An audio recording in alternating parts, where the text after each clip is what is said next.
Hello everyone. चलिए आज की क्लास हम शुरू करेंगे। पहला प्रश्न देखिए, छत्तीसगढ़ में वर्ष 2021-22 में कितने मीट्रिक टन धान की खरीदी की गई है? सही जवाब है 97,97,122 मीट्रिक टन धान की खरीदी की गई है। वर्ष 2018-19 में 80.38 लाख मीट्रिक टन धान की खरीदी की गई। वर्ष 2019-20 में 83.94 लाख मीट्रिक टन धान की खरीदी की गई और वर्ष 2021-22 में 97,97,122 मीट्रिक टन धान की खरीदी की गई। क्लियर है। अगला प्रश्न, छत्तीसगढ़ के स्कूलों में अब बच्चे स्मार्ट क्लास में पढ़ाई करेंगे। प्राइमरी स्कूलों में इस नवाचार में तकनीकी सहयोग के लिए छत्तीसगढ़ राज्य शैक्षिक अनुसंधान और प्रशिक्षण परिषद और संपर्क फाउंडेशन के बीच कितने साल के लिए MOU हुआ है? सही जवाब है 3 साल के लिए MOU हुआ है। चलिए ध्यान देंगे, छत्तीसगढ़ के स्कूलों में अब बच्चे स्मार्ट क्लास में पढ़ाई करेंगे। इसके लिए संपर्क टीवी डिवाइस का उपयोग किया जाएगा। यह कार्यक्रम एक और जहां बच्चों को गणित और अंग्रेजी से कठिन विषयों को आसानी से समझने में मदद करेगी, वहीं इससे प्राथमिक स्तर के बच्चों की पढ़ाई रुचि बढ़ेगी। प्राइमरी स्कूलों में इस नवाचार में तकनीकी सहयोग के लिए छत्तीसगढ़ राज्य शैक्षिक अनुसंधान और प्रशिक्षण परिषद SCERT और संपर्क फाउंडेशन के बीच 3 साल के लिए MOU हुआ है।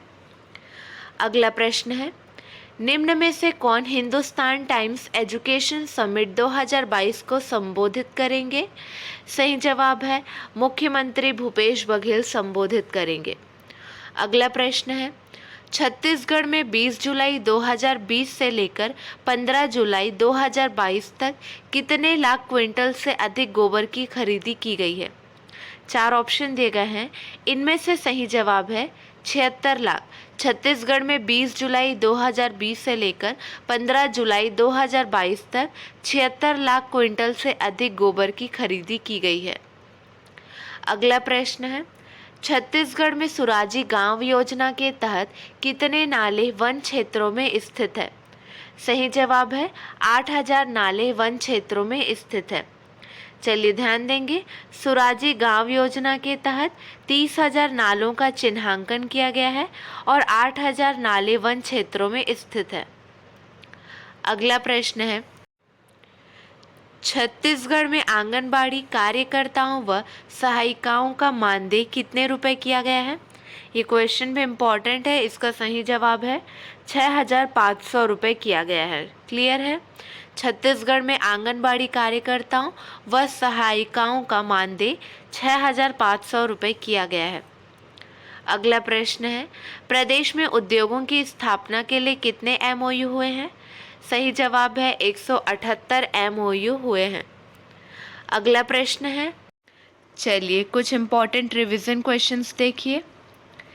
छत्तीसगढ़ की चंदखुरी का नया नाम क्या रखा गया है? सही जवाब है माता कौशल्या धाम चंदखुरी नाम रखा गया है। छत्तीसगढ़ में 3 स्थानों के नाम बदले गए हैं। चंदखुरी, गिरौदपुरी और सोनाखान का नाम बदल गया है। CM बघेल ने निर्देश जारी किए हैं। मुख्यमंत्री के निर्देश के बाद अब नए नामों से राज्य पत्र का प्रकाशन किया जाएगा। रेड कलर से हाईलाइट है, देखिए चंदखुरी का नाम माता कौशल्या धाम चंदखुरी होगा। यहाँ विश्व का एकमात्र कौशल्या मंदिर है। चंदखुरी श्री राम वनपथ गमन पर्यटन परिपथ में भी शामिल है। गिरौदपुरी को बाबा गुरु घासीदास धाम गिरौदपुरी के नाम से जाना जाएगा। सतनाम पंथ के अनुयायियों की आस्था का बड़ा केंद्र गिरौदपुरी है। सोनाखान शहीद वीर नारायण सिंह धाम सोनाखान के नाम से जाना जाएगा। चलिए ध्यान देंगे, सोनाखान किस नाम से जाना जाएगा? शहीद वीर नारायण सिंह धाम सोनाखान के नाम से जाना जाएगा। वीर नारायण सिंह का जन्म सन 1795 में सोनाखान के जमींदार राम साई के घर हुआ था। अगला प्रश्न है, कॉमनवेल्थ गेम्स में हिस्सा लेने वाली छत्तीसगढ़ की पहली बैडमिंटन खिलाड़ी कौन है? सही जवाब है आकर्षी कश्यप हैं। अगला प्रश्न है, अविभाजित मध्य प्रदेश के प्रथम मुख्यमंत्री पंडित रविशंकर शुक्ल की जयंती कब मनाई जाती है? सही जवाब है 2 अगस्त को मनाई जाती है। अविभाजित मध्य प्रदेश के प्रथम मुख्यमंत्री पंडित रविशंकर शुक्ल की जयंती 2 अगस्त को मनाई जाती है।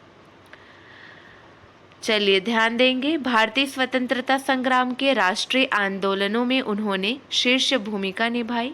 उन्होंने छत्तीसगढ़ में देश की आज़ादी के लिए जन जागरूकता लाने का महत्वपूर्ण काम किया। रविशंकर जी अच्छे वकील, राजनेता होने के साथ ही अच्छे वक्ता और लेखक भी थे। छत्तीसगढ़ शासन ने उनकी स्मृति में सामाजिक, आर्थिक तथा शैक्षिक क्षेत्र में अभिनव प्रयत्नों के लिए पंडित रविशंकर शुक्ल सम्मान स्थापित किया है। पूर्व केंद्रीय मंत्री शहीद विद्याचरण शुक्ल की भी 2 अगस्त को जयंती मनाई जाती है।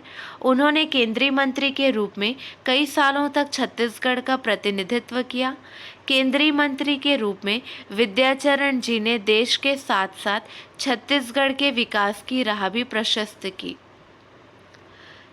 अगला प्रश्न, हाल ही में प्रधानमंत्री नरेंद्र मोदी ने किस शहर में अंतर्राष्ट्रीय वित्तीय सेवा केंद्र प्राधिकरण के मुख्यालय भवन की आधारशिला रखी है?